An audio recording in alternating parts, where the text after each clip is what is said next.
పరిశుద్ధాత్మను పొందడానికి special prayers చేయాలా? అపోస్తుల కార్యాలు 2వ అధ్యాయము 17, 18 వచనాల వివరణ. ఈ ప్రశ్న ఎలా అడిగారంటేనండి, ఆహ్, ఇక్కడ పరిశుద్ధాత్మ వరం పొందుకుంటారు అనుంది. అపోస్తుల కార్యాలు 2 అధ్యాయం 38 వచనం మెన్షన్ చేసి, ఇక్కడ పరిశుద్ధాత్మ వరం పొందుకుంటారనుంది గదా! అని తర్వాత 2 అధ్యాయం 17, 18 వచనాలు మెన్షన్ చేస్తూ, ఇక్కడ కొంతమంది మాట్లాడుతున్నారు. బాప్తీసం తీసుకున్న వెంటనే పరిశుద్ధాత్మ వస్తుంది. తర్వాత ప్రత్యేకంగా పొందుకోవాల్సిన అవసరం లేదని అనడం నేను విన్నాను. కొంచెం ఎక్స్‌ప్లెయిన్ చేయండి. ఈ మాటలనేవి మనం తగ్గించుకోవాలి. ఏంటి ఎందుకనగానే ఆళ్ళన్నారు, ఈళ్ళన్నారు, ఆళ్ళలా అనుకుంటున్నారు, ఈళ్ళిలా అనుకుంటున్నారు అనే మాటలు మనం తగ్గించుకుంటే ఆత్మీయ జీవితంలో బాగా ఎదుగుతాం. బాగా అభివృద్ధి పొందుతాం. ఎందుకంటే నేను ఒకటి చెప్తున్నాను, వాడు ఒకటి చెప్తున్నారు, ఇంకొకళ్ళు ఇంకొకటి చెప్తున్నారు, ఇంకొక బోధకుడు ఇలా అంటున్నారు. ఆ అన్న, ఈ అక్క ఇయన్నీ ఈళ్ళందరూ ఎవరెంతకనగానే మనుషులు. అక్క, అన్న, చెల్లి, తమ్ముడు ఈళ్ళందరూ మనుషులు. సేవకులుగా పిలువబడే వాళ్ళు లేదా సేవకుల ముసుగులో తోడేళ్ళు గూడా ఉంటారు సహజంగా. సహజంగానే ఉంటారండి. దేవుడే చెప్పేసారు. కనుక మనం మనుషులు మాట వినడం పక్కనెట్టి మనం ఏం ఆలోచించాలంటే మీతో మాట్లాడినటువంటి బ్రదర్ ఎవరో, సిస్టర్ ఎవరో ఉన్నారు చూసారా? వాళ్ళ దగ్గరికెళ్ళి మీరు అడగాల్సిన ప్రశ్న బైబిల్‌లో ఎక్కడుంది? ఇది మీరు నేర్చుకోవాలి. లేదనుకోండి మీరు ఎంత జ్ఞానం విన్నా అది తీసుకెళ్ళి బూడిదలో పోసినట్టు అయిపోద్దండి. అతను అలా అన్నారు, ఇతను ఇలా అన్నారు. ఇది నేను ప్రతి సందర్భంలో చాలా సందర్భాల్లో నేను మాట్లాడుతూనే ఉన్నా మీరు అలా మాట్లాడుతూనే ఉన్నారు. నేను చెబుతున్నా అన్నా మీరు అలా వింటూనే ఉన్నారు. దానికి నేను చేయగలిగింది ఏమి లేదండి. ఎందుకంటే బైబిల్‌లో ఏముంది అని మీరు ప్రశ్నించేంత వరకు దొంగ బోధకులు మీ చుట్టూ తిరుగుతూనే ఉంటారు. మీ యొక్క ఆస్తులను, మీ శక్తిని, మీ కష్టాన్ని వాళ్ళు దొంగతనం చేస్తూనే ఉంటారు. దేవుని మహిమను దొంగతనం చేయటమే కాకుండా మీ ఆస్తులను, మీ కష్టాన్ని, మీ యొక్క విలువైనటువంటి సమయాన్ని గూడా వాళ్ళు దొంగతనం చేస్తూనే ఉంటారు. కనుక వాళ్ళలాగన్నారు, వీళ్ళిలాగన్నారు అనేటువంటి కల్పనా కథలు పక్కనెట్టి, బైబిల్‌లో ఎక్కడుందో మీరడగాలి. ఓకే. అయితే మీరు చూపించినటువంటి 2 రిఫరెన్సెస్ ఒకటి అపోస్తుల కార్యాలు 2 అధ్యాయం 38 చూపించారు. రెండోది అపోస్తుల కార్యాలు 2 అధ్యాయము 17, 18 వచనాలు మీరు చూపించి అడిగారు. ఆ 2 వచనాలలో గూడా ఎక్కడో గూడా బాప్తిస్మము తీసుకున్న తర్వాత ప్రార్థన చేసుకుంటేనే పరిశుద్ధాత్మ దేవుడొస్తారు. లేదంటే లేదు అనే మాట ఎక్కడా లేదు. కావాలంటే ఒకసారి చదవండి అపోస్తుల కార్యాలు 2 అధ్యాయము 38 వచనం ఒకసారి మనం చూద్దామండి. పేతురు, హ్మ్. మీరు మారుమనసు పొంది హ్మ్. పాపక్షమాపణ నిమిత్తము ప్రతివాడు యేసుక్రీస్తు నామమున బాప్తిజం పొందుడి. అప్పుడు మీరు పరిశుద్ధాత్మ అను వరము పొందుదురు. చూసారా? ఇక్కడ ఏమనుంది ఇంతకి మీరు బాప్తీసం తీసుకోండి. అప్పుడు పరిశుద్ధాత్మ వరం పొందుకుంటారని ఉంది తప్ప, బాప్తీసం తీసుకున్నాక మళ్ళా ప్రార్థన చేయండి. అప్పుడు పరిశుద్ధాత్మ పొందుకుంటారని ఇక్కడ లేదు. ఏవండీ? అలాగే రెండో అధ్యాయము అపోస్తుల కార్యాలు 2 అధ్యాయము 17, 18 వచనాలు కూడా మీరు మెన్షన్ చేయడం జరిగింది. అక్కడ ఏముందంటే అంత్యదినములయందు హ్మ్. నేను మనుష్యులందరి మీద నా ఆత్మను కుమ్మరించెదను. మీ కుమారులను, మీ కుమార్తెలను ప్రవచించెదరు. మీ యవ్వనులకు దర్శనములు కలుగును. మీ వృద్ధులు కలలు కందురు. ఆ దినములలో నా దాసుల మీదను, నా దాసురాండ్ర మీదను నా ఆత్మను కుమ్మరించెదను గనుక వారు ప్రవచించెదరు. అంతేనండి. అంతే తప్ప మీరు ప్రార్థన చేసుకోండి. అప్పుడు మాత్రమే పరిశుద్ధాత్మ పొందుకుంటారని ఎక్కడా లేదు. మరైతే ఇది ఒక విచిత్రమైనటువంటి డాక్ట్రిన్ అని జెప్పాలి. ఏంటి ఎందుకనగానే చాలామంది మనసులను కలిచివేయటానికి, చాలామంది మనసులను దెబ్బతీయటానికి వచ్చినటువంటి ఒక బోధ ఏంటెంతకంటే, మీరు బాప్తిసం తీసుకున్నాక అసలు బాప్తీసానికి గూడా చాలా పెట్టేసారండి. 3 రోజులు కనిపెట్టి ప్రార్థన జేయాలి. తర్వాత 3 రోజులు మీరు ప్రార్థన జేస్తున్నప్పుడు దేవుడు మీకు మారు మనసు ఇస్తారు. మారు మనసు అంటే ఏంటంటే, మీరు చిన్నప్పుడు దొంగతనం చేసిన పెన్సిల్ దగ్గర నుండి, చాక్ పీస్ దగ్గర నుండి, రబ్బర్ దగ్గర నుండి దేవుడు మీకు అన్నీ గుర్తు చేస్తారు. గుర్తు చేసినప్పుడు మీరు మనస్ఫూర్తిగా ఏడవాలి. ఏడ్చిన తర్వాత మీరప్పుడు ఇదేదో చెప్తా ఉంటారు మొత్తానికి. మీరప్పుడు అనాల్సింది వెరీ గుడ్ అండి, వెరీ గుడ్ అండి. చెప్పారు. బైబిల్ ఏడుంది? ఇది మీరు అడగాల్సిన ప్రశ్న. ఎక్కడ యేసుక్రీస్తు వారు గాని, యోహాను గారు గాని, సంఘం గాని ఇలా 3 రోజులు, 4 రోజులు కూర్చోబెట్టి ఆళ్ళతోటి ప్రార్థనలు చేయించి చాక్ పీసులు, రబ్బర్లు పెట్టి కూర్చోబెట్టి ఈ సిస్టమ్ కనిపించదు మీకు బైబిల్‌లో. పోనీ కనిపిస్తే చూపించండి మనం ఫాలో అవుదాం. అందులో ఏముంది? ఏవండీ? మారు మనసు పొంది పాప క్షమాపణ నిమిత్తం బాప్తిసం తీసుకోమనుంది తప్ప అదొక చర్చ్ ఉందంట మారు మనసు సంఘం. ఆ సంఘం పేరే మారు మనసు సంఘం అంటండి. అదోక సంఘం మరి.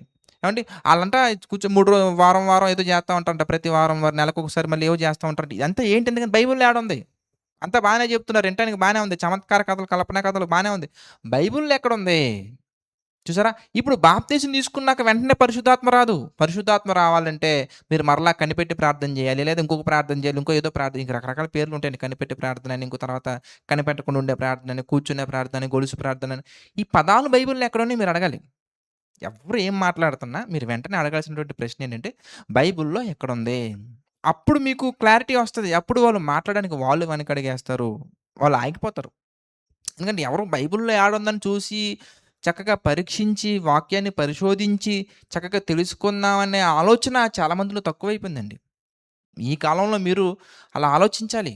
అలా ఆలోచించమని దేవుడు కోరుకుంటున్నారు. పౌలును, తర్వాత సీలయ్యను చెప్పిన సంగతులు అలాగున్నవో లేవో అపోస్తుల కార్యాలు 17థ్ చాప్టర్ 10, 11 వర్సెస్‌లో మనకు కనబడుతుందండి. అలా ఉన్నాయో లేదో వాళ్ళు ప్రతిరోజు పౌలంత గొప్ప సేవకుడు వాక్యం చెప్తేనే అలా ఉన్నాయా లేదా అని వారానికి ఒక రోజు కాదండి. ప్రతిరోజు కూడా ఆ సబ్జెక్ట్ స్క్రిప్చర్స్‌ని వాళ్ళు ఏం చేశారంటే పరిశోధించుచు వచ్చిరి. అంత గొప్ప విశ్వాసం మీలో ఉండాలి. అంత గొప్ప టెస్టింగ్ మీలో ఉండాలి. లేదంటే ఎవరు మాటలు చెప్తే ఆళ్ళ మాటలు ఇని మీరు అటు ఇటు చెదిరిపోయే పిల్లల్లా ఉంటారు. ఓకే. మరి ఈ బోధ, ఈ డాక్ట్రిన్ వెనక ఉద్దేశ్యం ఏంటి? ఎందుకని మనం ఆలోచించామనుకోండి బాప్తిసం తీసుకున్నాక పరిశుద్ధాత్మ దేవుడు మీకు రావాలంటే మీరు ప్రార్థన చేయాల్సిందే. లేపోతే పరిశుద్ధాత్మ రాదు అనేటువంటి దీనికి ఆధారాలేంటి? వీళ్ళు ఏ రిఫరెన్సెస్‌ని ఆధారం చేసుకొని అలా మాట్లాడుతున్నారు? బైబిల్ యొక్క వాస్తవాలేంటని మనం బైబిల్‌లోకెళ్ళి మనం ఆలోచించినట్లయితే మత్తయి సువార్తలో ఒక సందర్భాన్ని మనం చూద్దాం. మత్తయి సువార్త 3 అధ్యాయం మనం చూద్దామండి. మత్తయి సువార్త 3 అధ్యాయము 16 వచనం మనం చూస్తే యేసు బాప్తిజం పొందిన వెంటనే యేసుక్రీస్తు వారు బాప్తిసం పొందిన వెంటనే నీళ్ళలో నుండి ఒడ్డునకు వచ్చెను. నీళ్ళలో నుండి ఒడ్డునకు వచ్చెను. ఇదిగో ఆకాశం ఇదిగో తెరవబడెను. ఆకాశము తెరవబడెను. దేవుని ఆత్మ పావురం వలె దిగి తన మీదికి వచ్చుట చూచెను. అదండి. ఇక్కడ ఇలా ఉందో చూసారా? ఇప్పుడు ఇదే సందర్భాన్ని లూకా సువార్తలో కూడా దేవుడు రాయించారు. లూకా సువార్త 3 అధ్యాయము 21 వచనం మనం చూద్దాం. లూకా సువార్త 3 అధ్యాయము 21 వచనం మనం చూస్తే ప్రజలందరూ బాప్తిజం పొందినప్పుడు హ్మ్. యేసు కూడా బాప్తిజం పొంది హ్మ్. ప్రార్థన చేయుచుండగా హ్మ్. ఆకాశము తెరవబడి హ్మ్. పరిశుద్ధాత్మ శరీరాకారముతో పావురం వలె ఆయన మీదికి దిగి వచ్చెను. అదండి. చూసారా ఇక్కడ ఏముంది ఇంతకీ యేసుక్రీస్తు వారు బాప్తిసం పొందిన తర్వాత ఆయన ప్రార్థన చేస్తున్నారు. ప్రార్థన చేయుచుండగా ఆకాశము తెరవబడింది. అప్పుడు పరిశుద్ధాత్మ దేవుడొచ్చారు. ఇది ఈ రిఫరెన్స్‌ని బేస్ చేసుకొని మరొక రిఫరెన్స్‌ని కూడా తీసుకుంటారు వీళ్ళు. ఇంకొక రిఫరెన్స్ ఏంటి ఎందుకనగానే లూకా సువార్త మనం చూద్దాం. లూకా సువార్త 11 అధ్యాయం మనం చూసినట్లయితే గనక లూకా సువార్త 11 అధ్యాయము జాగ్రత్తగా మీరు ఆలోచించాలి. బైబిల్‌లో ఉన్న వచనాలను మీరు చూడాలి. లూకా సువార్త 11 అధ్యాయము 13వ వచనం మనం ఒకసారి తీసుకున్నట్లయితే పరలోకమందున్న పరలోకమందున్న మీ తండ్రి తన్ను అడుగువారికి హ్మ్. పరిశుద్ధాత్మను ఎంతో నిశ్చయముగా అనుగ్రహించుననెను. అదండి. తన్ను అడుగువారికి పరిశుద్ధాత్మను ఎంతో నిశ్చయముగా అనుగ్రహించును అని చెప్తున్నారండి. ఇప్పుడు ఈ రిఫరెన్స్‌ని తీసుకొని మీరు బాప్తిసం తీసుకున్న తర్వాత పరిశుద్ధాత్మ నిమిత్తము మీరు ప్రార్థన చేయకపోతే పరిశుద్ధాత్మ మీరు పొందుకోరు అని చక్కగా ఒక డాక్టర్‌ని తీసుకొచ్చి అంటే ఒక ఒక ఒక బోధ, ఒక సిద్ధాంతపరమైనటువంటి ఒక బోధలా దాన్ని తీసుకొచ్చి ప్రజల్లో పెట్టి చాలా మందిని కలవరపరిచేటువంటి బోధకులు నేను బహుశా 2018, 19 మధ్య కాలంలో నేను చూసాను. మరలా ఈ మధ్య కాలంలో అక్కడక్కడ నాకు కనబడుతున్నారు. అంటే బాప్తీసం తీసుకున్నాక మీరేం చేయాలి ఎంతకనగానే చక్కగా మీరు ప్రార్థన చేయాలి. ప్రార్థన చేయకపోతే పరిశుద్ధాత్మ రారు మీ దగ్గరికి. ప్రార్థన చేస్తేనే పరిశుద్ధాత్మ వస్తారు అనే ఆ బోధ అనమాట అది. ఇప్పుడు దీని గురించి బైబిల్ ఏం చెప్తుంది అనే ఆలోచనల్లోకి మనం వెళ్లి చూసామనుకోండి. అప్పుడు మనకి నిజాలు మనకు అర్థమవుతూ ఉంటాయి. బైబిల్ చదివేటప్పుడు 4W ఫార్ములా మనం అప్లై చేయాలి. అంటే 4W అనగానే హూ ఎవరు మాట్లాడుతున్నారు? ఎవరితో మాట్లాడుతున్నారు? ఎవరి కొరకు మాట్లాడుతున్నారు? తర్వాత వెన్ అంటే ఆ స్క్రిప్చర్స్ దేవుడు రాయించినటువంటి ఆ లేఖనాలనేవి ఏ కాలానికి సంబంధించినటువంటివి? పాత నిబంధన కాలానికి సంబంధించినటువంటివా? మోషే గారి కాలంలో ఉన్నటువంటి సందర్భాలా? లేదంటే మోషే గారి కంటే ముందున్నటువంటి కాలమా? నోవహు గారి కంటే ముందున్నటువంటి కాలమా? లేదా యేసుక్రీస్తు వారి కాలంలో గూడా మరి యేసుక్రీస్తు వారు మరణించి సమాధి పునరుద్ధానుడై తిరిగి లేక ముందున్నటువంటి కాలమా? లేదా సంఘం ఏర్పడిన తర్వాత కాలమా? సంఘం ఏర్పడుతున్నటువంటి కాలమా? ఏ కాలానికి సంబంధించిందో మనం చూడాలి. ఆ కాలం అనేది చాలా ఇంపార్టెంట్. ఎందుకంటే గడిచిపోయినటువంటి సందర్భాలను తీసుకొచ్చి ఇప్పుడు మనం కనెక్ట్ చేసి మాట్లాడడం కరెక్ట్ కాదు. ఇప్పుడు సందర్భాలను తీసుకెళ్ళి గడిచిపోయినటువంటి వాటికి కనెక్ట్ చేసి మాట్లాడడం కరెక్ట్ కాదు. ఎందుకంటే కాలాన్ని బట్టి దేవుడు ఏం చేశారు ఎందుకనగానే వాళ్ళలో మంచి విలువలు నేర్పించడానికి, ఒక కట్టడి పెట్టడానికి దేవుడు చక్కగా ప్రతి విషయాన్ని అప్డేట్ చేసుకుంటూ తీసుకొచ్చారు. పాత నిబంధన కాలంలో మనకేం కనబడతదండి? ఇదిగో దేవాలయం అనగానే 4 గోడలు మనకు కనబడుతూ ఉంటాయి. అంటే ఒక కన్‌స్ట్రక్షన్ రాతి కట్టడం మనకు కనబడుతది దేవాలయం అనగానే. దానికంటే ముందు ప్రత్యక్ష గుడారం మనకు కనబడుతుంటది. చూసారా? కొత్త నిబంధన కాలానికి వచ్చేసరికి అసలు రాతి గోడలతో నిర్మించబడినటువంటి వాటికి అసలు ప్రయారిటీ ఇవ్వలేదు దేవుడు. దేనికి ప్రయారిటీ ఇచ్చారంటే, నీ దేహమే దేవాలయం అన్నారు. ఇప్పుడు ఈ రిఫరెన్స్ తీసుకెళ్ళి మీరు అక్కడ పెట్టకూడదు. పాత నిబంధన కాలంలో పెట్టకూడదు మీరు. మోహపు చూపుతో చూచుట వ్యభిచారం అని కొత్త నిబంధనలో మత్తయి సువార్తలో యేసుక్రీస్తు వారు చెప్పినటువంటి ఈ సందర్భాన్ని, ఈ రిఫరెన్స్‌ని తీసుకెళ్ళి మీరు దావీదు గారి దగ్గర కనెక్ట్ చేయకూడదు. లేదా మోషే గారి దగ్గర కనెక్ట్ చేయకూడదు. లేదా మోషే గారి దగ్గర ఉన్నటువంటి ఆ రూల్స్, ఆ సిస్టమ్స్ తీసుకొచ్చి కొత్త నిబంధన కాలాన్ని కనెక్ట్ చేయకూడదు. అంటే కాలం అనేది చాలా ఇంపార్టెంట్. అలాగే మనం చూసినట్లయితే గనక మరి ఎక్కడెక్కడ ఉన్నాయి అంటే ఆ సందర్భానికి సంబంధించిన వచనాలనేవి ఇంకెక్కడెక్కడ ఉన్నాయో మనం ఆలోచించాలి. అలాగే చివరగా దేవుడు ఎందుకు అలా రాయించారో మనం ఆలోచించాలి. అంటే బలిని కోరట్లేదు. నేను కనికరమనే కోరుతున్నాను గానీ, బలిని నేను కోరట్లేదనే వాక్య భావం మీకు తెలిసుండాలి. అంటే వాక్యానికి సంబంధించినటువంటి భావం మనకు తెలిసుండాలి. లిటరల్‌గా అక్కడ ఉన్నటువంటి అక్షరాలను యాజ్ ఇట్ ఈజ్‌గా మనం తీసుకున్నాం అనుకోండి, మనకి ఏం అర్థం కాదు. యేసుక్రీస్తు వారిని గొర్రెపిల్లతో పోల్చడం జరిగింది. ఇగో వాళ్ళ వస్త్రములను రక్తముతో ఉదుకుకొని తెలుపు చేసుకున్నారు. రక్తంలో బట్టలు ఉతుక్కోవడం ఏంటి? సర్ఫ్ ఎక్సెల్ ఉతుక్కోవాలి, రిన్‌లో ఉతుక్కోవాలి అని చెప్పేసి మనం అక్కడ లాజిక్‌లు పెట్టకూడదు. ఎందుకంటే బైబిల్ మనం చదువుకుంటున్నప్పుడు ఆ భావాన్ని మనం ఆలోచించగలగాలి. ఇలా 4W మనం పెట్టి మనం ఆలోచిస్తే మనకొక స్పష్టత వస్తది. ఇప్పుడు పరిశుద్ధాత్మ గురించి మనం ఆలోచించామనుకోండి. పరిశుద్ధాత్మ గురించి మనం ఆలోచించినట్లయితే మరి ఇక్కడ యేసుక్రీస్తు వారి కాలం అంటే మరి అపోస్తుల కార్యాలు 2 అధ్యాయంలో 38వ వచనంలో మనకి ఆ మాట కనబడుతుంది. అపోస్తుల కార్యాలు 2 అధ్యాయము 38వ వచనం మనం చూసామనుకోండి. పేతురు గారు మాట్లాడుతున్నారు. ఏమని? మీరు మీరు మారు మనసు మారుమనస్సు పొంది పొంది హ్మ్. పాపక్షమాపణ నిమిత్తము హ్మ్. ప్రతివాడు యేసుక్రీస్తు నామమున బాప్తిజం పొందుడి. హ్మ్. అప్పుడు మీరు పరిశుద్ధాత్మ అను వరము పొందుదురు. చూసారా? అప్పుడు మీరు పరిశుద్ధాత్మను వరం పొందుదురు అని ఈ వాగ్దానము చూసారా? ఏంటంటే అది మీరు పరిశుద్ధాత్మ వరం పొందుకుంటారనేది ఏంటి ఇంతకీ? వాగ్దానం. ఈ వాగ్దానము మీకును మీకును మీ మీ పిల్లలకును పిల్లలకును దూరస్తులందరికిని దూరస్తులందరికీ అనగా ప్రభువైన మన దేవుడు అది ప్రభువైన మన దేవుడు తన యొద్దకు తన పిలిచిన యొద్దకు పిలిచిన వారికందరికిని వారందరికిని చెందునని చెందును. వారితో చెప్పెను. చెందెను కాదు, పాస్ట్ టెన్స్ కాదు, ఇది చెందును అంటే ఫ్యూచర్ టెన్స్. అంటే ఇక్కడి నుంచి మాట్లాడతారు, ఇక్కడి నుంచి చెందుతుంది ఇది. ఆల్రెడీ జరిగిపోయిందని కాదని అర్థం. ఎవరైతే దేవుడు ఎవరినైతే పిలిచారో, ఎవరైతే అంగీకరించారో, వాక్యాన్ని అంగీకరించారో, ఎవరైతే మారు మనసు పొందారో, పాప క్షమాపణ నిమిత్తం బాప్తిసం తీసుకున్నారో వాళ్ళందరికీ చెందును అని ఈ వాగ్దానాన్ని ఇక్కడి నుంచి మాట్లాడతారట. ఇక్కడి నుంచి ఈ వాగ్దానం అనేది అప్లికేబుల్ అవుతుంది. అప్పటి వరకు పరిశుద్ధాత్మను వారు పొందుకోలేదా అని మనం ఆలోచించామనుకోండి. పొందుకున్నారు, కానీ బాప్తిస్మం తీసుకున్న తర్వాత పొందుకోలేదు. అంటే పా పా పా మనం పరిశుద్ధాత్మను పొందుకోవాలంటే బాప్తిసం తీసుకోవాలి. బాప్తిసం తీసుకుంటేనే మీరు పరిశుద్ధాత్మ పొందుకుంటారు. లేదంటే మీరు పరిశుద్ధాత్మ పొందుకోరని ఆ రూల్ లేదు అంతకుముందు. ఆ ఆజ్ఞ అనేది లేదండి. బాప్తిసం తీసుకుంటేనే పరిశుద్ధాత్మ పొందుకుంటారని ఈ వాగ్దానం గాని, ఈ ఆజ్ఞ గాని లేదు. ఆజ్ఞ అనే పదం ఎందుకు ఉపయోగించానయ్యా అంటే అపోస్తుల కార్యాలలో 10వ అధ్యాయం మనం చూసామనుకోండి. అపోస్తుల కార్యాలు 10వ అధ్యాయం మనం చూస్తే చూడండి. అపోస్తుల కార్యాలు 10వ అధ్యాయంలో 48వ వచనం మనం చూద్దాం. అపోస్తుల కార్యాలు 10వ అధ్యాయము 48వ వచనం మనం చూస్తే యేసుక్రీస్తు నామమందు వారు బాప్తిస్మము పొందవలెనని ఆజ్ఞాపించెను.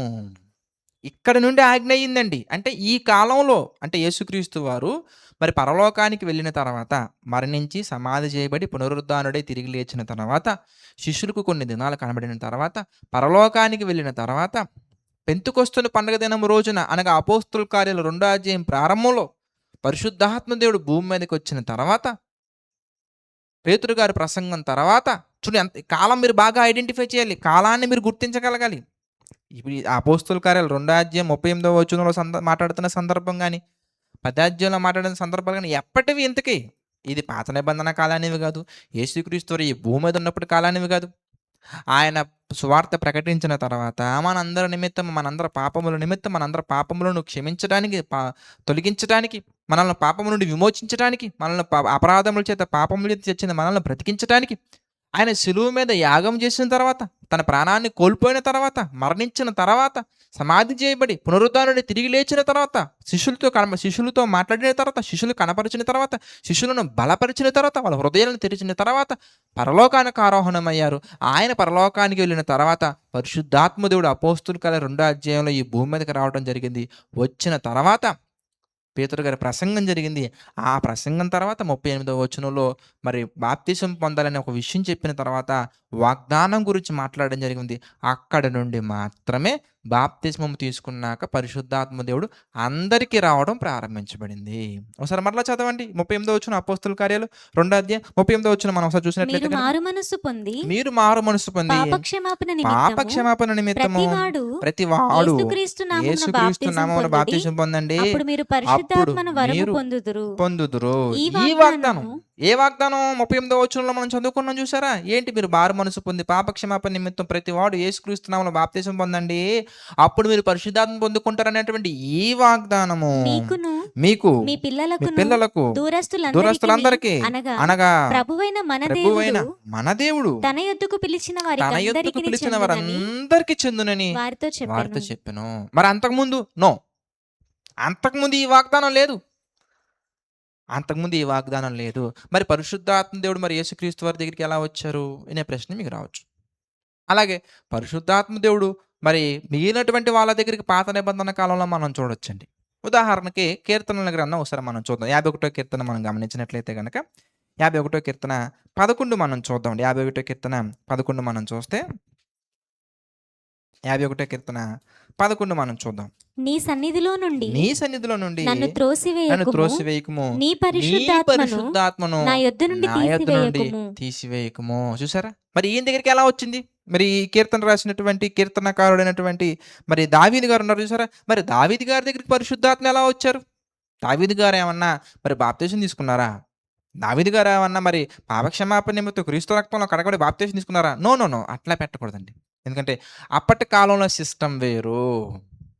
ఏంటి ఆ సిస్టమ్? ఎందుకనగానే పరిశుద్ధాత్మ దేవుని యొక్క పనులని ఒక పెద్ద సబ్జెక్ట్ ఉందండి. అందులో ఆయన యొక్క ప్రణాళిక మనం ఆలోచించవచ్చు.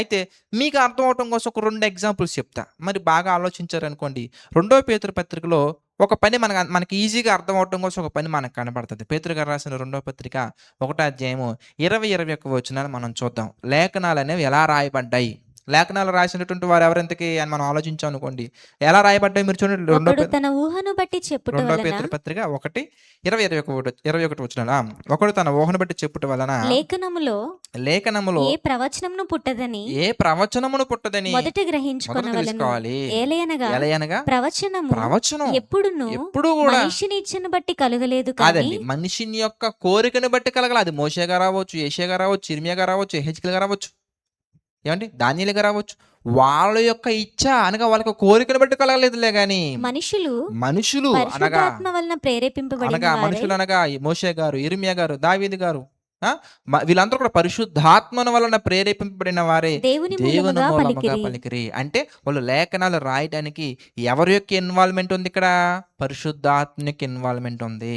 కనుక పరిశుద్ధాత్మ దేవుడు అవసరతను బట్టి, ఆ వర్క్ను బట్టి, పర్పస్ను బట్టి వచ్చేవారు. ఆ పర్పస్ ముగించిన తర్వాత మరలా వెళ్ళిపోయేవారు. ఇది జరిగినటువంటి కాంటెక్స్ట్ మనం బాగా ఆలోచించినట్లయితే మనం బాగా చెప్పొచ్చు. ఎలా చెప్పొచ్చు ఎంతగానో మనం చెప్పమంటారా? యోహాను సువార్తలో ఒక మాట మనకు కనబడుతుందండి. యోహాను సువార్త మనం చూస్తే 16వ అధ్యాయం మనం చూద్దాం. యోహాను సువార్త 16వ అధ్యాయం మనం ఆలోచించినట్లయితే గనక యోహాను సువార్త 16వ అధ్యాయము అక్కడ ఒక సందర్భాన్ని దేవుడు మాట్లాడించడం జరిగింది. 16వ అధ్యాయము 7వ వచనం మనం చూస్తే 7వ వచనం మనం చూద్దాం. అయితే నేను మీతో సత్యము సత్యము చెప్పుచున్నాను, నేను వెళ్ళిపోవట వలన మీకు నేను వెళ్ళిపోవటం వల్ల మీకు ప్రయోజనకరము. ప్రయోజనకరము.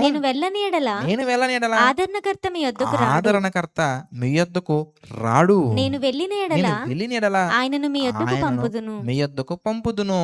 చూసారా? నేను వెళ్ళాలి, ఆదరణకర్తను మీ యొద్దకు పంపాలి. ఆదరణకర్త అంటే ఎవరెందుకు? 15వ అధ్యాయం మనం చూసాం అనుకోండి, 26వ వచనం మనం చూద్దాం. ఆదరణకర్త అనగా యోహాను సువార్త 14వ అధ్యాయము 26వ వచనం. 14వ అధ్యాయం ఆదరణకర్త 26. ఆదరణకర్త అనగా తండ్రి నా నామమున తండ్రి పంపబోవు నా నామమున పంపబోవు పరిశుద్ధాత్మ. పరిశుద్ధాత్మ. అంటే యేసుక్రీస్తు వారు పరలోకానికి వెళ్ళాలి, ఆదరణకర్తనగా పరిశుద్ధాత్మ భూమి మీద పంపించాలి. అప్పటి వరకు ఎక్కడికి వెళ్ళేవారు? ఎందుకంటే యేసుక్రీస్తు వారి దగ్గరికి మరి 3వ అధ్యాయంలో వచ్చారు కదా, వచ్చారు, పని పూర్తయింది, వెళ్ళిపోయారు. ఇప్పుడు మరలా యేసుక్రీస్తు వారు పరలోకానికి వెళ్ళాలి, మరలా ఆదరణకర్తను పంపించాలి. చూసారా ఎంత లింక్ ఉందో? అంటే ఈ వచనాలన్నీ మనం ఆలోచిస్తేనే కానీ మనకు అర్థమవుతాం. ఆలోచించకుండా ఏదో మనం చదువుకుంటూ వెళ్ళిపోతే మనకేం రాదండి. కనుక ఇప్పుడు మరలా ఇప్పుడు దాకా మనం చదువుకున్న సబ్జెక్ట్ మరలా ఒకసారి మీకు క్లారిఫై చేస్తున్నాను. పరిశుద్ధాత్మ దేవుడు అపోస్తుల కార్యాలు 2వ అధ్యాయం వరకు కూడా వస్తూ ఉండేవారు, వెళ్తూ ఉండేవారు. ఒక దావీదు గారి దగ్గరికి ఎలా వచ్చేవారు, ఒక ఇర్మియా గారి దగ్గరికి, యెహెజ్కేలు గారి దగ్గరికి, దానియేలు గారి దగ్గరికి, మోషే గారి దగ్గరికి ఎలా వచ్చి పని పూర్తయిన తర్వాత ఎలా వెళ్ళిపోయేవారో, అలాగా పరిశుద్ధాత్మ దేవుడి ఇన్వాల్వ్‌మెంట్‌తో జరగాల్సినటువంటి పనులు ఏవైతే ఉన్నాయో యేసుక్రీస్తు వారి కాలంలో యేసుక్రీస్తు వారి దగ్గర గూడా వచ్చేవారు, పని పూర్తి చేసుకునేవారు, వెళ్ళిపోయేవారు. ఇది జరిగినటువంటి సందర్భం. మనం బాగా ఆలోచించినట్లయితే ఈ విషయాలన్నీ మనకు అర్థమవుతది. అందుకే యేసుప్రభు వారేమంటారు, "నేనెళ్తాను. ఎళ్ళిన తర్వాత పరిశుద్ధాత్మని మీ యొద్దకు పంపిస్తానని" చెప్తున్నారు మనుషుల దగ్గరికి. ఓకేనా? అది. ఇప్పుడు వెళ్లారు యేసుక్రీస్తు వారు పరిశుద్ధాత్మని పంపించారు. పంపించిన తర్వాత సందర్భమే మనం చదువుకున్నాం. అందుకే మీకొక సందర్భం మీరు చూస్తే ఆశ్చర్యపోతారు. బాప్తిసం తీసుకున్నటువంటి అందరి దగ్గరికి పరిశుద్ధాత్ముడు రాలేదు. ఎప్పటి వరకు? 2 అధ్యాయం 38 వచనం ముందు. పెంతెకొస్తు పండగ దినమప్పుడు పరిశుద్ధాత్మ దేవుడొచ్చారు చూసారా? అప్పటి వరకు ముందు పరిశుద్ధాత్ముడు రాలేదనే కాంటెక్స్ట్ మనకు అర్థమైపోద్ది. మీరు చూడండి అపోస్తలుల కార్యాలు మనం చూస్తే 19 అధ్యాయంలో ఒక సందర్భం మనందరికి అర్థమవుతది. 19 అధ్యాయం మనం చూస్తే 1 వచనం నుంచి మనం చూద్దాం. అపోస్తలుల కార్యాలు 19 అధ్యాయం 1 వచనం నుండి మనం చూస్తే అపొల్లో కొరింథులో ఉన్నప్పుడు అపొల్లో జరిగినదేమనగా, కొరింథులో ఉన్నప్పుడు జరిగిందేంటంటే పౌలు పై ప్రదేశంలో సంచరించి హ్మ్. ఎఫెసునకు వచ్చి హ్మ్. కొందరు శిష్యులను చూచి, హ్మ్. మీరు విశ్వసించినప్పుడు పరిశుద్ధాత్మను పొందితిరా అని వారిని అడగగా, హ్మ్. వారు హ్మ్. పరిశుద్ధాత్ముడు ఉన్నాడన్న సంగతియే మేము వినలేదని అదండి. చెప్పిరి. అసల పరిశుద్ధాత్మ సంగతే తెలీదండి. మరి ఎలా మీరు బాప్తిసం తీసుకున్నారని క్వెషన్ అడుగుతున్నారు చదవనా తర్వాత? అప్పుడతడు, అప్పుడతడు అలాగైతే మీరు దేనిని బట్టి అలాగైతే మీరు బాప్తిజం దేనిని బట్టి పొందితిరని బాప్తిసం అడగగా, పొందిరని అడగగా వారు యోహాను యోహాను బాప్తిజం బాప్తిసం బట్టియే బట్టే. అని చెప్పిరి. అంటే ఆళ్ళకసలు పరిశుద్ధాత్మ గురించే తెలియకుండా పరిశుద్ధాత్మని ఎలా పొందుకుంటారండి? అంటే యోహాను గారు బాప్తిసం ఇచ్చినప్పుడు యోహాను గారు ఇచ్చినటువంటి బాప్తిస్మము ద్వారా పరిశుద్ధాత్మ దేవుడు రాలేదు. యేసుక్రీస్తు వారి దగ్గరికి వర్క్ పర్పస్ మీద రావటం జరిగింది. మీకు అర్థమైందండి? కనుక ఇప్పుడు మరి యేసుక్రీస్తు వారు చెప్తున్నటువంటి మాటల అర్థం మనం ఆలోచించగలగాలి. ఏంటి మీరు పరిశుద్ధాత్మను అడగండే, దేవుడు తన అడుగు వారికి పరిశుద్ధాత్మను ఇస్తారనే మాట మనం ఆలోచించాలి. అయితే అపోస్తుల కార్యాలు 2 అధ్యాయం 38 ముందు వరకు కూడా బాప్తిసం తీసుకున్నాక అందరి దగ్గరికి పరిశుద్ధాత్మ దేవుడు వచ్చేటువంటి సిస్టమ్ అనేది లేదనేది మీకు అర్థం అవ్వాలి. ఒకవేళ ఇప్పటివరకు మీకు అర్థం అవ్వకపోతే ఒకసారి మరలా ఫస్ట్ నుంచి వినండి ఈ వీడియో. మీకు క్లారిటీ వస్తది. స్టిల్ మీకు అర్థం కాని విషయాలు ఏమైనా ఉంటే రిఫరెన్స్ కోట్ చేసి అడిగితే నేను ఎక్స్‌ప్లెయిన్ చేస్తాను. మీరు రిఫరెన్స్ కోట్ చేసి అడగాలి. మా అయ్యగారు అలా చెప్పారు, ఆ పెద్ద పాస్టర్ అలా చెప్పారు, ఈ చిన్న పాస్టర్ ఇలా చెప్పారంటే నేను చేసేదేం లేదు. దేవుడికి ఎవరు పెద్ద కాదు, చిన్న కాదు. ఏవండీ? దేవుడికి ఎలాగో మనం అలాగే ఆలోచించగలగాలి. ఆయన పిల్లలుగా పెద్ద పాస్టరా, పెద్ద కోటేసుకున్నారా, పెద్ద మీసాలున్నాయా, పెద్ద గెడ్డం ఉందా, లేదంటే గనక ఆయన అనుభవం ఎంత, ఈయన అనుభవం ఎంత, ఇయి మీరు చూసుకుంటూ పోతే ఇక అంతే పరలోకానికి మీరెళ్ళలేరు. మీకేం గావాలి? స్క్రిప్చర్, లేఖనం కావాలి. బైబిల్‌లో ఉన్నది చెప్తున్నారో లేదో మీరు చెక్ చేసుకోవాలి. ఓకేనా? ఇప్పటిదాకా నేను చెప్పినటువంటి సందర్భాలన్నీ బైబిల్‌లో మీకు చూపించాను. అలా మీకు బైబిల్‌లో చూపించే సందర్భాలేమైనా ఉంటే, ఆ సందర్భాలు తీసుకొని రండి. చక్కగా మనం మాట్లాడుకుందాం. నాకేం అబ్జెక్షన్ లేదు. నేను చక్కగా మాట్లాడతాను. నాకే ప్రాబ్లమ్ గూడా లేదు. ఓకేనండి. Very good. సో, ఇప్పుడు మరి ఈ సందర్భం తర్వాత అపోస్తుల కార్యాలు 10 అధ్యాయంలో జరిగినటువంటి సందర్భం, 2 అధ్యాయం 38 వచ్చిన తర్వాత జరిగినటువంటి సందర్భాల తర్వాత పరిశుద్ధాత్మ దేవుని మనం పొందుకోవడం అనేది జరుగుతుంది. ఓకేనండి. అయితే మరి యేసుక్రీస్తు వారు చెప్పినటువంటి మాటకు అర్థం మనం చూడగలగాలి. ఆయన ఎందుకు మరి అలా మాట్లాడుతున్నారనే సందర్భం మనం ఆలోచించినట్లయితే గనక, ఇప్పుడు కొంతమంది మాట్లాడే విధానం ఎలా ఉంటదంటే, యేసుక్రీస్తు వారు మనకు మాదిరి గదా! ఆయన ఎలాగైతే బాప్తిసం తీసుకున్నారో మనం అలాగే బాప్తిసం తీసుకుంటున్నాము. మరి ఆయన ఎలాగైతే ప్రార్థన చేశారో మనం అలాగే ప్రార్థన చేయాలి. అప్పుడు పరిశుద్ధాత్మ పొందుకుంటాం, లేదంటే పొందుకోం అని మాట్లాడే వాళ్ళు కూడా కొంతమంది ఉంటారు. ఇందులోని రెండో తెగిల్లో. ఏవండీ? అప్పుడు దాని గురించి కూడా మనం ఆలోచించినట్లయితే, అసలు అడుగువానికి పరిశుద్ధాత్మను అనుగ్రహించటం అనే మాట యొక్క అర్థం కాలేదండి చాలా మందికి. చాలా మందికి మరి అర్థం అవ్వకపోవటం వల్లనే ఇంత డిస్కషన్ చేసుకోవాల్సినటువంటి పరిస్థితులు ఏర్పడ్డాయి. ఇంత చక్కగా అది చిన్న రిఫరెన్స్ అది. ఎంతసేపు చెప్పాల్సిన అవసరం ఎందుకు ఏర్పడిందంటే, అన్ని రకాలుగా మనసులను కలవరపరిచే విధంగా ఏదో కొత్తదేదో చెప్పాలన్న ఉద్దేశంతోటి వాళ్ళ ప్రయత్నాలు వాళ్ళు చేశారు. ఎనీహౌ మొత్తానికి వాక్యం దగ్గరికొచ్చిన తర్వాత అవన్నీ ఫెయిల్ అయిపోతాయి గదండీ! బైబిల్‌లో ఉన్నది మనం చెప్పాలి గానీ, కల్పించింది మనం చెప్తే అది ఎప్పటికైనా నిలబడదండి. ఓకేనా? రైట్. ఇప్పుడు మనం ఆలోచిద్దాం. అపోస్తుల కార్యాలు 2 అధ్యాయం 38 మనం చూస్తే, అలాగే లూకాసు వార్త 11 అధ్యాయంలో మరి అక్కడ చెప్పబడిన సందర్భం కూడా మనం ఆలోచించినట్లయితే, ఆ 2 పక్కపక్కన అలా పెట్టుకోండి. కొన్ని వచనాలు మనం చూద్దాం. ఫస్ట్ అపోస్తుల కార్యాలు 2 అధ్యాయం 38 మనం చూద్దామండి. అపోస్తుల కార్యాలు 2 అధ్యాయం 38 మనం మీరు గమనించినట్లయితే, మారుమనస్సు పొంది మీరు మారుమనసు పొంది పాపక్షమాపణ నిమిత్తము పాపక్షమాపణ నిమిత్తము ప్రతివాడు ప్రతివాడు యేసుక్రీస్తు నామమున యేసుక్రీస్తు వారి నామములో బాప్తిజం పొందుడి. బాప్తిసం పొందండి. అప్పుడు మీరు పరిశుద్ధాత్మను వరము పొందుదురు. అప్పుడు మీరు పరిశుద్ధాత్మను వరం పొందుదురు అనేది ఇక్కడ మనకు కనబడుతుందండి. అయితే పరిశుద్ధాత్మను వరం పొందిన తర్వాత మనం పరలోకానికి వెళ్ళిపోతామంటే వెళ్ళిపోమండి. యేసుక్రీస్తు వారు చెప్పిన మాట అర్థం మనం చూస్తున్నాం. లోకాసు వార్త 11 అధ్యాయంలో పరిశుద్ధాత్మను పొందుకుంటారు అనే మాట అర్థం మనం చూస్తున్నాం. ఒకసారి మనం అది కూడా చూద్దాం. లూకాసు వార్త మనం చూస్తే 11వ అధ్యాయం మనం చూద్దాం. లూకాసు వార్త 11వ అధ్యాయంలో 13వ వచనం మనం చూద్దాం. పరలోకమందున్న మీ తండ్రి పరలోకమందున్న మీ తండ్రి తన్ను అడుగువారికి తన్ను అడుగు వారికి పరిశుద్ధాత్మను పరిశుద్ధాత్మను ఎంతో నిశ్చయంగా ఎంతో అనుగ్రహించుననెను. నిశ్చయముగా అనుగ్రహించుననెను. ఏమండి ఇది విషయం. ఓకే. ఇప్పుడు దీని అర్థం మనం చూస్తున్నాం. దీని అర్థం మనకు అర్థం కావాలంటే బ్యాక్‌గ్రౌండ్‌లో జరుగుతున్నటువంటి లేదా ప్రతి ఒక్కరి జీవితంలో జరుగుతున్నటువంటి జరగబోయేటువంటి ఒక సందర్భం మనం చూద్దాం.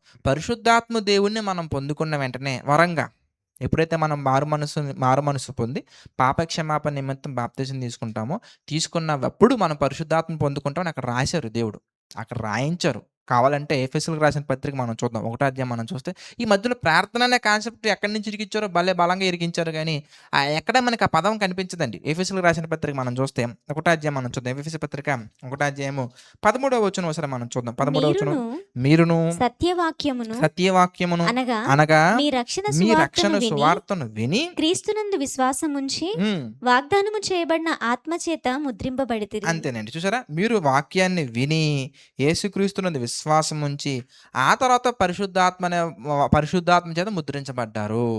అలాగే తీతుకు రాసిన పత్రిక 2వ అధ్యాయం కూడా మనం 3వ అధ్యాయం కూడా మనం చూసినట్లయితే సేమ్ ఇలాంటి మాట మనకు కనపడచ్చు. తీతుకు పత్రిక 3వ అధ్యాయం మనం చూసినట్లయితే గనక 4, 5, 6 వచనాలు మనం చూస్తే ఐదవ వచనం నుంచి మనం చూద్దాం. మనము నీతిని అనుసరించి చేసిన క్రియల మూలంగా తన కనికరం చూపిన పునర్జన్మ సంబంధమైన స్నానం ద్వారాను పరిశుద్ధాత్మకు నూతన స్వభావం కలుగజేయడం ద్వారా రక్షించను. మనం ఆయన కృప వలన నీతిమంతులుగా తీర్చబడి నిత్య జీవన గురించిన నిరీక్షణను బట్టి దానికి వారసుల గుట్టకే ఆ పరిశుద్ధాత్మను మన రక్షకుడైన యేసుక్రీస్తు ద్వారా ఆయన మన మీద సమృద్ధిగా కుమరించను. ఇంతేనండి. ఇక్కడ ఎక్కడ కూడా పరిశుద్ధాత్మ మీరు పొందాలంటే మధ్యలో ప్రార్థన చేస్తేనే పొందుతారనే స్టెప్ మనకి ఎక్కడ కనిపించదు. యేసుక్రీస్తు ప్రార్థన చేసుకున్నారు. ఆ కాలంలో వచ్చినటువంటి పరిశుద్ధాత్మ వేరు. అంటే పరిశుద్ధాత్మ 2 పరిశుద్ధాత్మలు ఉన్నాయని కాదు. పరిశుద్ధాత్మ యొక్క పర్పస్ వేరు. ఇక్కడ పరిశుద్ధాత్మ యొక్క పర్పస్ వేరు. ఇక్కడ పరిశుద్ధాత్మ పర్పస్ ఏంటో మనం చూద్దాం. అక్కడ పరిశుద్ధాత్మ పర్పస్ మీకు అర్థమైపోయింది. ఏంటందుకే తన దేవుని యొక్క కార్యాలు ఫుల్ఫిల్ చేయడానికి ఉదాహరణకు ఒక పని ఏంటందుకే వాక్యాన్ని రాయించటం, లేఖనాలను రాయించటం. యెషయా గారి ద్వారా కొన్ని లేఖనాలు రాయించాలి, యెహెజ్కేలు గారి ద్వారా కొన్ని లేఖనాలు రాయించాలి, దావీదు గారి ద్వారా కొన్ని లేఖనాలు రాయించాలి. ఆ పని పూర్తి చేయడానికి వచ్చేవారు వెళ్ళేవారు. అలాంటి పనులు చాలా ఉన్నాయి. ఆ పనులు ఎప్పుడైనా ప్రభు చిత్తమైతే మనం చూద్దాం. ఒక పని మీకు చెప్పే ఉదాహరణ మీకు అర్థం అవటానికి. ఇప్పుడు పెంతెకొస్తు పండుగ దినం తర్వాత వచ్చినటువంటి పని వేరు. ఆ పని ఏంటో మనం చూద్దాం. ఓకేనా? అయితే పరిశుద్ధాత్మను పొందుకున్న వెంటనే సరిపోదండి. మరి ఏం చేయాలి ఇంతకీ అని మీరు ఆలోచించారనుకోండి, ఇంకా చాలా వచనాలు మనకి బైబిల్‌లో కనబడుతుంటాయి. రోమీయులకు రాసిన పత్రిక మనం చూద్దాం. రోమపత్రిక మనం చూస్తే 8వ అధ్యాయము రోమపత్రిక దానికంటే ముందు గలతీ పత్రిక 5వ అధ్యాయము 16వ వచనం చూద్దాం. గలతీలకు రాసినటువంటి పత్రిక 5వ అధ్యాయము 16వ వచనం మనం నేను చూస్తే చెప్పున్నదేమనగా ఆత్మానుసారముగా నడుచుకోండి. అప్పుడు మీరు మీరు శరీరేచ్ఛను నెరవేర్చరు. తర్వాత శరీరము ఆత్మకును 25 మనం చూద్దాం. 25 మనం చూస్తే మనము ఆత్మను అనుసరించి జీవించు వారమైతే ఆత్మను అనుసరించి అదండి ఆత్మను అనుసరించి క్రమముగా నడుచుకుందాము. అంటే ఆత్మను అనుసరించి మనం నడుచుకోవాలి. పరిశుద్ధాత్మ అనే వరాన్ని మనం పొందుకుంటాం కదండి. పొందుకున్న తర్వాత పరిశుద్ధాత్మను అనుసరించి మనం నడుచుకోవాలి. అలా నడుచుకోకపోతే ఏమవుతుంది అంటే పరిశుద్ధాత్మ దేవుడు మన దగ్గరకు వచ్చిన తర్వాత పరిశుద్ధాత్మ దేవుడు మనల్ని ఆత్మానుసారంగా నడిపిస్తారు, గైడ్ చేస్తారు. అలా గైడ్ చేసే ఆ క్రమంలో మనం ఆత్మను అనుసరించి నడుచుకోవాలి, శరీరాన్ని అనుసరించి నడుచుకోకూడదు. ఒకవేళ మనం ఆత్మను అనుసరించి నడుచుకోకపోతే ఏమవుతుంది ఇంతకీ? రోమీయులకు రాసిన పత్రిక 8వ అధ్యాయం మనం చూద్దాం. 14వ వచనం మనం చూస్తే రోమీయులకు రాసిన పత్రిక 8వ అధ్యాయము 14వ వచనం మనం చూద్దాం. దేవుని ఆత్మ చేత ఎందరు నడిపింపబడుదురో వారందరూ దేవుని కుమారులై యుందురు. మీరు ఒకవేళ దేవుని ఆత్మ చేత నడిపింపబడకపోతే నడిపించినటువంటి వాళ్ళు ఏమవుతారండి? దేవుని కుమారులు అవుతారు. నడిపించబడకపోతే ఏమవుతారు? ఇంతకీ 13వ వచనం చెప్తున్నారండి. మీరు శరీరానుసారంగా ప్రవర్తించిన ఎడల చావవలసిన వారు ఎందురు గాని ఆత్మచేత శారీరక క్రియలను చంపిన ఎడల జీవించెదరు. దేవుని ఆత్మచేత ఎందరు నడిపింపబడుదురో వారందరూ దేవుని కుమారులై యుందురు. లేకపోతే సాతాను కుమారులు అయిపోతాము. యోహాను సువార్త 8:44 ప్రకారంగా. అపవాదిని అనుసరించి నడుచుకునేవారు అపవాది పిల్లలు, పరిశుద్ధాత్మను అనుసరించి నడుచుకునేవారు దేవుని పిల్లలు. ఏమండి? అందుకే పరిశుద్ధాత్మను పొందుకున్న తర్వాత ఆత్మను అనుసరించి నడుచుకోవాలనే కాన్సెప్ట్ మర్చిపోకూడదు. మనం ఆ నెక్స్ట్ ప్రాసెస్ మనం మర్చిపోకూడదు. అంటే అంతం వరకు మనం సహించాలంటే పరిశుద్ధాత్మ నడిపింపులో మనం వెళ్తేనే సాధ్యపడుతుంది, లేకపోతే సాధ్యపడదు. ఇప్పుడు పరిశుద్ధాత్మ నడిపింపు విషయంలో ఒకవేళ మనం ఫెయిల్యూర్స్‌గా మారిపోయే అవకాశాలున్నాయి. అందుకే చాలా వచనాలు మనకు కనబడతాయి. ఇప్పుడు పెంతెకొస్తు పండుగ దినం తర్వాత పరిశుద్ధాత్ముడు ఈ భూమి మీదకొచ్చిన తర్వాత ఆయన పనేంటో మనం చూద్దాం. చాలా పనులున్నాయి. అందులో ఒక పని ఎఫెసీయులకు రాసిన పత్రిక 4 అధ్యాయము 30వ వచనం మనం గమనించినట్లయితే గనక ఎఫెసీ పత్రిక 4 అధ్యాయము 30వ వచనం ఒకసారి మనం దేవుని చూద్దామండి. పరిశుద్ధాత్మను దేవుని పరిశుద్ధాత్మను దుఃఖపరచకుడి. దుఃఖపరచకండి. విమోచన దినము వరకు విమోచన దినం వరకు ఆయన యందు మీరు ఆయన ముద్రింపబడి యందు ఉన్నారు. మీరు ముద్రింపబడి ఉన్నారు. చూసారా? అంటే మనం ఏం చేయాలి ఇంతకీ? పరిశుద్ధాత్మ నడిపింపులో వెళ్ళగలగాలి. వెళ్ళకపోతే పరిశుద్ధాత్మను దుఃఖపరిచినటువంటి వారముగా మనం మారిపోతాము. అలాగే మొదటి తెస్సలోనిక పత్రికలో 5వ అధ్యాయంలో 19వ వచనంలో ఒక మాట మనకు కనపడుతుంది. మనం చూద్దాం. తెస్సలోనికలకు రాసిన మొదటి పత్రిక 5వ అధ్యాయము 19వ వచనం మనం చూస్తే ఆత్మను ఆర్పకుడి. ఆత్మను ఆర్పకండి. అంటే పరిశుద్ధాత్మను దుఃఖపరచకండి. అంటే పరిశుద్ధాత్మ యొక్క క్రియలను మీరు చంపకండి. శరీర శరీర కోరికల ప్రకారంగా నడుచుకొని పరిశుద్ధాత్మ క్రియలను చంపకండి. పరిశుద్ధాత్మ నడిపింపులో వెళ్ళి శరీరేచ్ఛలను చంపండి. శారీరక క్రియలను చంపండి అని చెప్తున్నారు. ఇదండి ప్రాసెస్. ఇప్పుడు ఇలా మనం శరీర క్రియలను చంపి దేవుని పిల్లలుగా పరిపూర్ణులు అవ్వటానికి పరిశుద్ధాత్మ నడిపింపుని ఎల్లప్పుడూ మనలో ఉంచుకోవడానికి మనం ఏం చేయాలంటే ప్రార్థన చేయాలి. అది చెప్తున్నారు యేసుప్రభువారు. ఏమని ఇంతకీ శరీర సంబంధమైన తండ్రులు చేపనడిగితే మరి పామునిస్తారా? రొట్టెనడిగితే రాతినిస్తారా? మరి ఆళ్ళే అంత మిమ్మల్ని అంత ఉన్నతంగా, శ్రేష్టంగా చూసుకుంటున్నప్పుడు మరి పరలోకపు తండ్రి ఇంకెంత గొప్పవారు. ఆయన మీరు ప్రార్థించితే పరిశుద్ధాత్మ యొక్క సహాయాన్ని మీకిస్తారు. కొలత లేకుండా పరిశుద్ధాత్మ నీకిస్తారు. కొలత లేకుండా అంటే నువ్వు నువ్వు ప్రార్థిస్తే చాలు దేవుడు నిన్ను అంతం వరకు నడిపించడానికి అనుకూలంగా పరిశుద్ధాత్మ యొక్క సహాయాన్ని ఇస్తారని చెప్తున్నారు. పౌలు గారు కూడా అదే మాట ప్రార్థన చేస్తున్నారు. కావాలంటే మీరు చూడండి ఎఫెసీయులకు రాసిన పత్రిక మీరు చూస్తే మీకు స్పష్టత వచ్చేస్తాయి. ఎఫెసీయులకు రాసిన పత్రిక 3వ అధ్యాయము 15, 16 వచనాలు మనం చూద్దాం. ఎఫెసీయులకు రాసిన పత్రిక 3వ అధ్యాయము 15, 16 వచనాలు మనం మీరు ఒకసారి అంతరంగ పురుషుని యందు మీరు అంతరంగ పురుషునియందు శక్తి కలిగి శక్తి కలిగి ఆయన ఆత్మ వలన ఆయన ఆత్మ వలన బలపరచబడునట్లుగాను బలపరచబడినట్లుగాను క్రీస్తు మీ హృదయములలో చూసారా? పరిశుద్ధాత్మలో ఏమవ్వాలి మనం? బలపరచబడాలి. పరిశుద్ధాత్మ వలన బలపరచబడినట్లుగాను క్రీస్తు మీ హృదయములలో క్రీస్తు మీ హృదయములలో విశ్వాసము ద్వారా విశ్వాసము ద్వారా నివసించునట్లుగాను నివసించినట్లుగాను తన మహిమేదైశ్వర్యము చొప్పున తన మహిమ ఐశ్వర్యము చొప్పున మీరు దయచేయవలెనని మీరు దయచేయవలెనని మీరు దేవుని మీరు సంపూర్ణత యందు దేవుని పూర్ణులగునట్లుగా పూర్ణులగునట్లుగా ప్రేమయందు వేరుపారి ఉమ్, స్థిరపడి ఉమ్, సమస్త పరిశుద్ధులతో కూడా ఉమ్. దాని వెడల్పు దాని వెడల్పు పొడుగు లోతు ఎత్తు ఎత్తు ఎంతో గ్రహించుకున్నటకును ఉమ్, జ్ఞానమునకు మించిన క్రీస్తు ప్రేమను తెలుసుకున్నటకును ఉమ్. తగిన శక్తి గలవారు కావాలని ప్రార్థించుచున్నాను. చూసారా? ప్రార్థిస్తున్నారు ఏంటి? పరిశుద్ధాత్మలో బలపడాలి.